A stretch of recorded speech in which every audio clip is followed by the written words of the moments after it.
All right. Welcome, everyone, to Celebrity Josh, the podcast. It is Thursday, September 30th, 2021, 1:34 p.m., and we're going to try to wrap this up before the top of the hour because Professor Pete has stuff to do.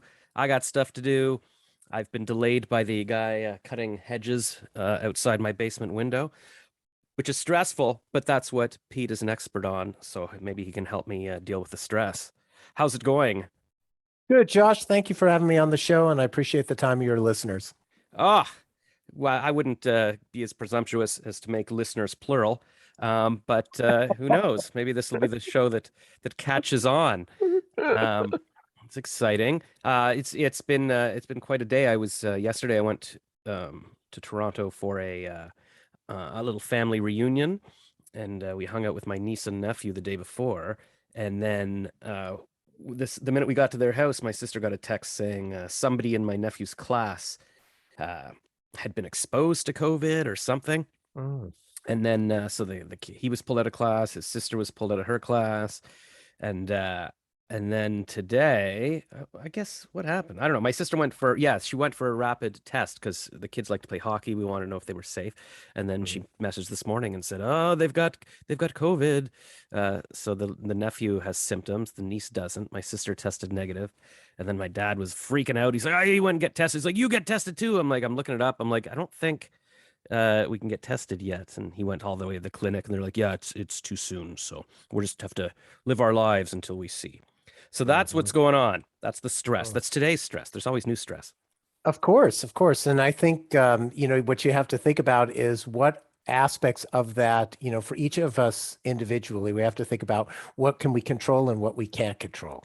So, especially, with COVID, that's put a lot of stress on most people over the last, year and a half roughly. And, if you think about it, I know it's hard to do in the moment when you're overly stressed, but if you can think about it as two lists, one list being what you can control and one list of what you can't control, because we tend to, whenever we're faced with something stressful as humans, we tend to worry about all aspects of it.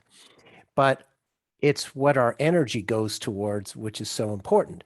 And so if we think about COVID, and let's just take a few things for example, things we can't control: our government response, the miscommunication.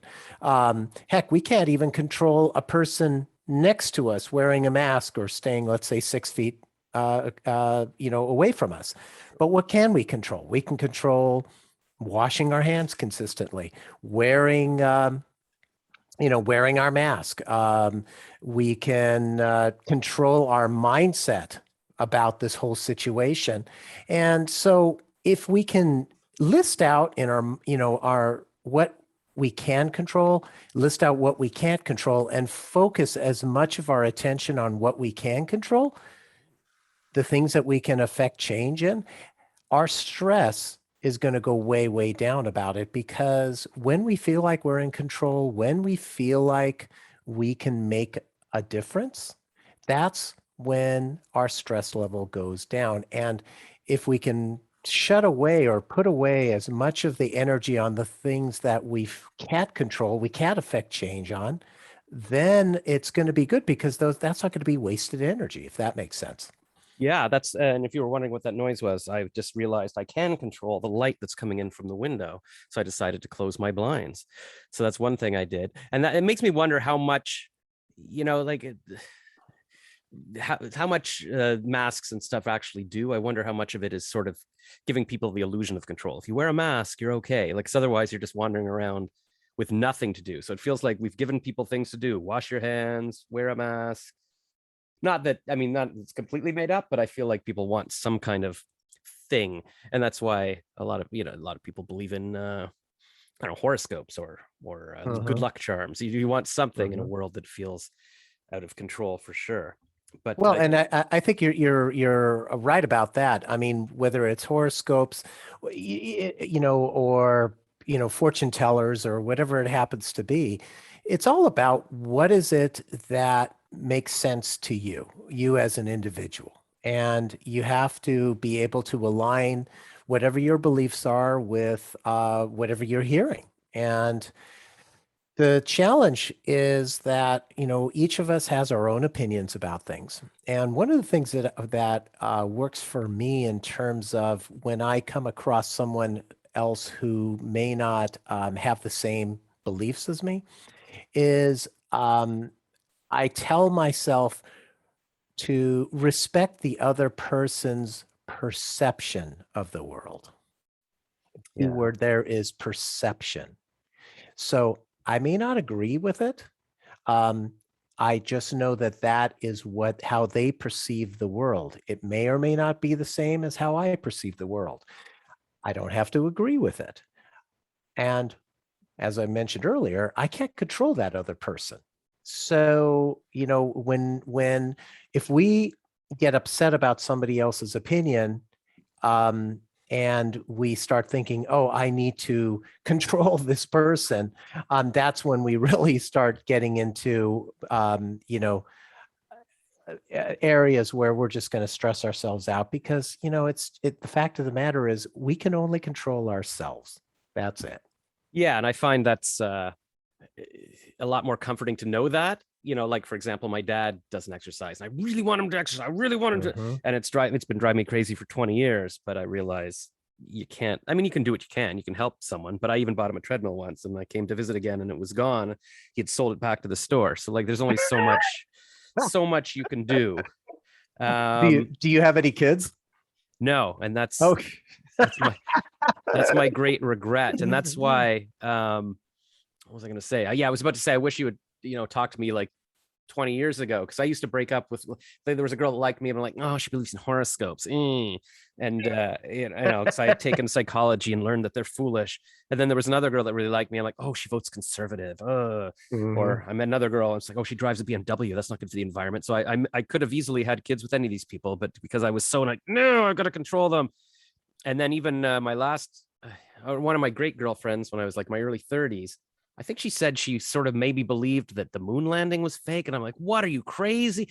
um but I broke up with her, and then I wound up, I was like so stressed out. I actually was getting stomach pains. I was in the hospital. I'm like, I need to deal with this. So I went to therapy. I took like cognitive behavioral therapy. There was a study at the university.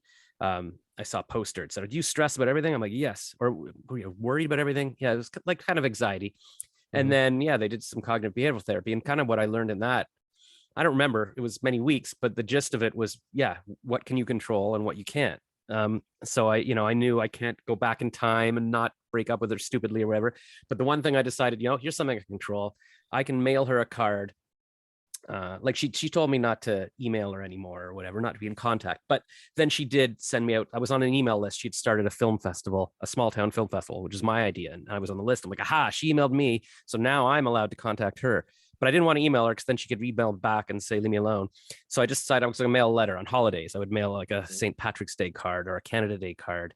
And then eventually I broke her down, like, and we got back together briefly, and then I was like, oh, I think she started smoking again. I broke up with her again. So anyway, so I never learned my lesson, but the little thing I sort of learned in there was, okay, it helped me to feel like I'm doing what I can. I've reached out to Mhm. this person and the most I can, and the rest is up to fate or whatever. So yeah, Yeah, well, that's the reason I asked you about the kids is because those of us who have kids, we realize how hard it is to try and control your kids yeah, because it can be a real challenge. There's times in their life when you have to, of course, when they're very small and they don't know any better. But then when they're getting older and they're starting to tune you out, it can be an extremely frustrating process for a parent.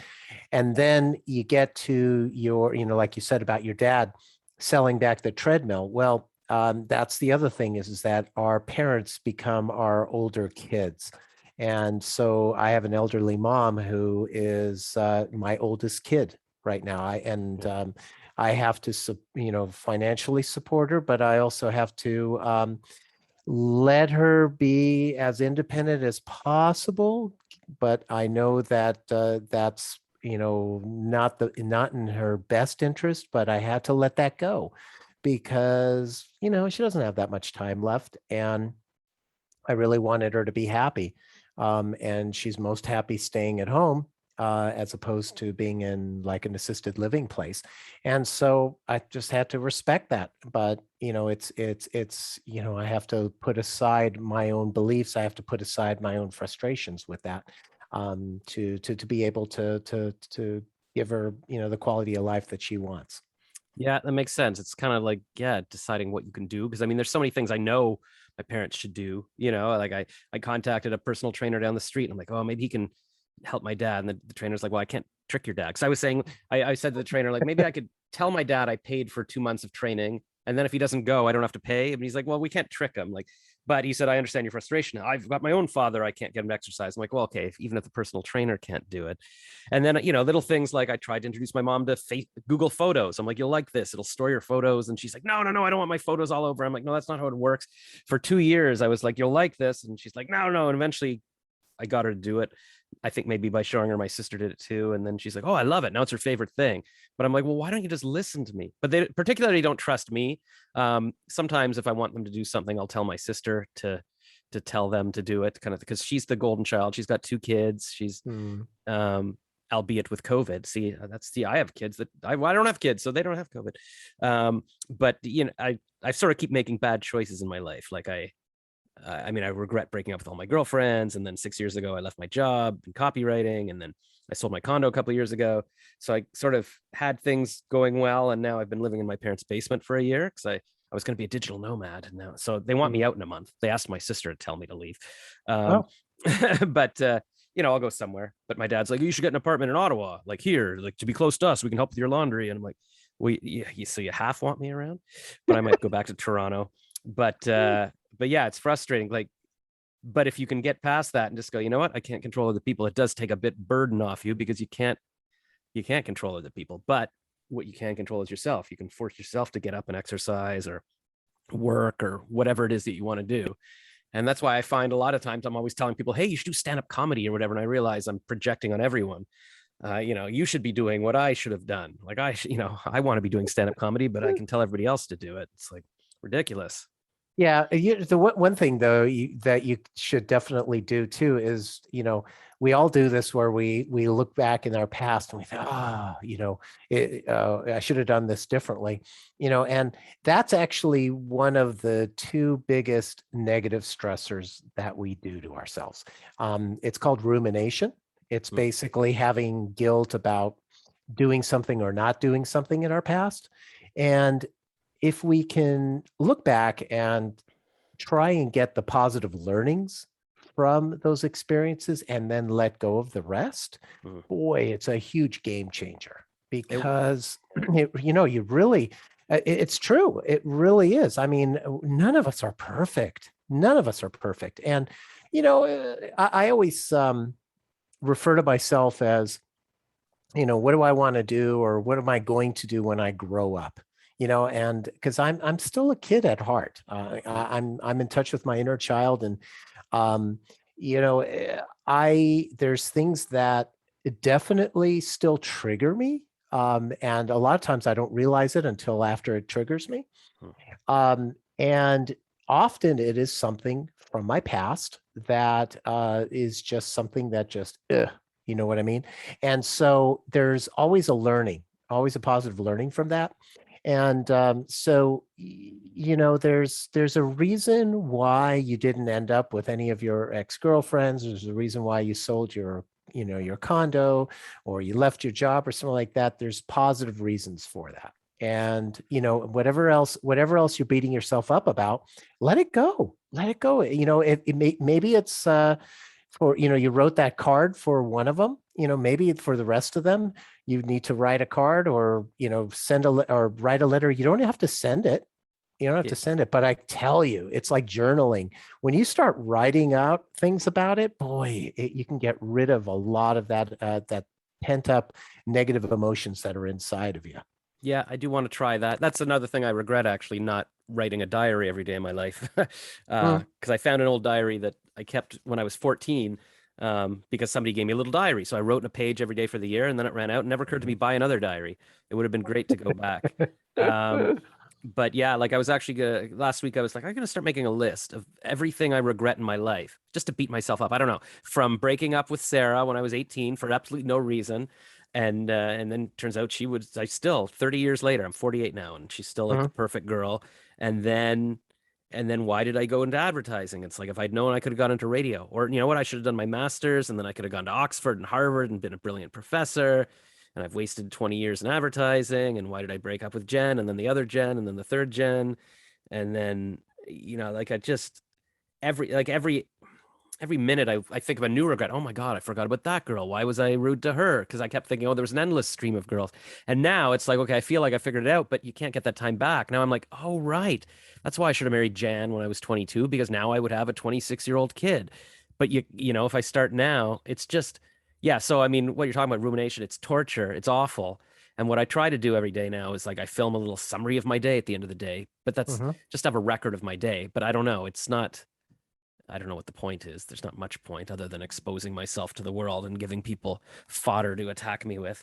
Um, Oh, I wouldn't say that. I think if it feels right to you inside, I would say that that's perfectly fine. But you yeah, got to forgive yourself, my friend. You yeah. do. You There, have to forgive yourself. there was this girl Julie who really liked me in second year university, and she wrote on my hand, "Just let go." She's like, "That's your mantra. Just let go. Just stop." Because I was holding so tight, like just like I am now. Everything. It's like Mhm. this and that, and so I keep telling. Like the one thing that seems to work for me every time I start going, "Oh my God, why didn't I marry that girl?" or become a professor, like I keep going, okay, that's a lot of privilege, that's what I'm worried about, that my life isn't that perfect. And I keep thinking like, okay, well, Chadwick Boseman, who played Black Panther, he died at 44 of cancer, even though he's a Hollywood star, Right. so something can happen. Or there's people hanging off planes in Afghanistan trying to, again, like they would love to have the luxury to go, I wish I hadn't dropped my laptop 10 years ago because I lost a bunch of digital photos, or I wish I had kept a diary every year so I could go back and remember. Like, so it's people have worse problems, obviously, and all it takes is getting COVID or cancer to think, oh God, yeah, you know what, I didn't have it so bad, I'll go back to that, please.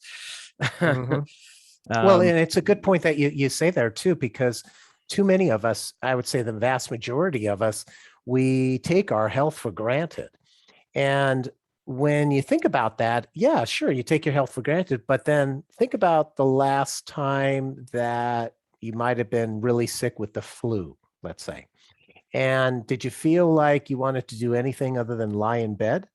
Probably not. right. And when we're in that kind of state, we have no energy for whatever our career is. We have no energy for our loved ones, nothing. And so I always try and remind everyone that we have this gift of health. And if you lose that health, nothing else is going to matter, because everything is going to come secondarily to how you feel um, on that particular day. Yeah, like a year ago my aunt got diagnosed with pancreatic cancer, and then she Mm, just passed away, like I guess last month. I'm And it's like, sorry. yeah, and it's like there's nothing else. That's it, like that for that year, there's not a lot else you're doing. Right. And so it's funny because, like, yeah, like, like, am I fully taking advantage or grateful for my health? It's like, I guess, but on the other hand, you don't want to be always like, oh, thank God I don't have cancer, because then you aren't appreciating what you have, because when you do get something, you're like, well, why was I worried all the time? So it's hard to know how to, of course you take for granted your health, but I guess maybe in a way it's good that you take, because that means you're not having to worry about it. But yeah, I tell young people and everybody should get out and do things while you can, like just travel or walk, or don't just sit and watch TV unless that's what you want to do, I guess. I don't know what the secret of life is, Well, but I could tell you that from my experience, that yes, you want to take advantage of going out for a walk, doing whatever you have. But the fact of the matter is, our bodies are going to tell us constantly if we're stressed. And if we start listening to it, that's when we'll actually be able to affect change. And you can avoid some serious complications later, because basically, if you ask doctors um, whether or not there's a direct correlation between stress and chronic disease, they'll probably say no, because there's an intermediary phase. And the intermediary phase is cellular inflammation. So any kind of major stress that we have, as we're continuously letting ourselves be stressed, That causes cellular inflammation. It's the cellular inflammation that causes the chronic disease. For me, it caused my diabetes, even though no one in my family has it. Um, for others that I know had got cancer, heart disease, etc. Those are the kind of things that we have to be careful about. And our bodies are going to tell us ahead of time whether or not we are taking care of ourselves. So, if you think about it, we typically are going to have both mental and physical signs of stress. So, mentally, it'll be something like a lack of concentration instead of being able to focus.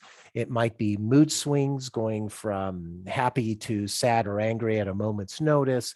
It might have panic attacks about something that might be happening. It might be prescription drug or alcohol abuse. Those are all things that are indicators that we're mentally stressed. Physically, it might be something like, getting a cold every month instead of like once a season, or back and shoulder stiffness, because that's a classic one, especially for those of us who sit at a desk most of the day, because when we're stressed, we tend to hunch over, and that puts a lot of pressure on our shoulder and our back. Maybe getting not enough sleep or excessive sleep, that's an indicator you're physically stressed. Digestive disorders where no amount of Pepto-Bismol is going to take care of it, or you're reaching for the Excedrin bottle every day instead of occasionally because you're getting headaches constantly, and weight fluctuations, either gaining or losing weight rapidly. Those are all indicators that you're physically stressed. In fact, right before I was diagnosed with stress-induced diabetes, I lost 30 pounds in 30 days. And at first, I was in my mid 40s when this happened. At first, I thought, oh, this is fantastic. I hadn't lost weight since my 20s. Yeah. And I wasn't doing any special diet. I wasn't doing any special exercise, just the normal stuff that I do. And then after that 30th pound came off, I thought, I better get this checked out. And oh, ding, ding, ding, stress-induced diabetes. So our bodies will tell us. The problem is that if we don't listen and we continuously stress ourselves out for an extended period of time, which is what I did, what ends up happening is that the weakest link in our body will break. And for whatever reason, mine, the pancreas, was it. Mm. And so that was a pancreas diabetes kind of thing you had, or? Well, so diabetes is where the pancreas isn't producing enough of your natural insulin. Right. So basically, it's shut down. Yeah. So then we've only got a couple of minutes left, so maybe this can be the first of several episodes where we discuss this. But I'll comment that when you said Pepto Bismol, it's that. So when I broke up with the first gen and then was trying to get her back and then you know what? I eventually did get her back, and then I broke up with her again. And then we were sort of chatting again. I was like, maybe we can go for a drink. She's like, no, I just gotta let you know I got engaged. I'm like, got engaged? Blah. I remember that time. I was at my sister's place and I had to get how did I get home? I got a friend to pick me up no, she drove me home because couldn't be alone, all this stuff. And then there was this really cute girl who lived in my neighborhood that invited me over. I was hanging out with her and we were getting along. And then suddenly I got the stomach pain. I'm like, oh, I feel like, I don't know, like fat in my stomach. So I had to go home. And then another girl wanted to come over and have a hot tub. And I'm like, oh, and then my stomach started hurting more. And I was like curled up on the floor. And eventually I was getting these stomach pains all the time, like just violent pain. I was like, am I allergic to gluten? What's going on? And eventually I wound up in the hospital. I went to the doctor and she's like, what's the pain out of 10? I'm like, it's 10. I can't, so I had to go to emergency. I wound up getting an endoscopy and a colonoscopy and all this stuff. And at the end of it all, the doctor's like, yeah, there's nothing wrong with you. You just need to just be less stressed and maybe eat some fiber. And then it eventually went away. But I realize now it was all because I should have been with this girl and my body was telling me, marry this girl. This is your chance to have kids and whatever. And you shouldn't be with these other girls. And we're going to stop you from being with other girls. And that's crazy that literally, I didn't know what, and it was nothing. It was nothing, but this like gas, and I had to rub it was just, and so I was chugging Pepto-Bismol all the time, trying to figure out what was wrong with me, kind of thing. So yes, you are right, but now we've got Professor Pete Alexander, and on your screen there, for those of you who are listening, it says effective stress relief in just a couple of minutes per day. Got stress? Visit your website. Why are you why is your name Professor Pete? Like, Because I do have a PhD and I have taught classes, and I'm currently an adjunct professor. So yep. So I'm a legit. Ah. But my name is pretty common. So Professor Pete Alexander helps me stand out a little bit more from all the other Pete Alexanders out there. Oh, for sure. I'm fortunate there's no other Josh Racklesses. So and no one would want that name either. They wouldn't want to be confused with me. Oh, And that's my other great regret that I realize now I should have done a master's and a PhD, and I could have been a professor, and that should have been. And so I've been looking into that now. 2 years ago, I started research. I'm like, how can I get? But I could have already had a master's now. 2 years later, like, but I was like, oh, I'm you too old to do it. you got to forgive yourself. You Yeah. got to forgive yourself because you're beating yourself up way too much. Correct. Well, that's the summary of the day. So yeah, go to petealexander.com for more stress relief. I feel like I've learned a lot today, and hopefully you can come on and I remember when we were first talking by email or whatever, I said, "Oh, I've got stress. You can help me out." So you're my kind of guy. All right, Josh. Well, thank you for having me on the show. I really appreciate your time. Thanks, and thanks for finally curing my stress. All right, great. Okay. Thanks. I'm glad I could help. All right. Bye. Bye bye.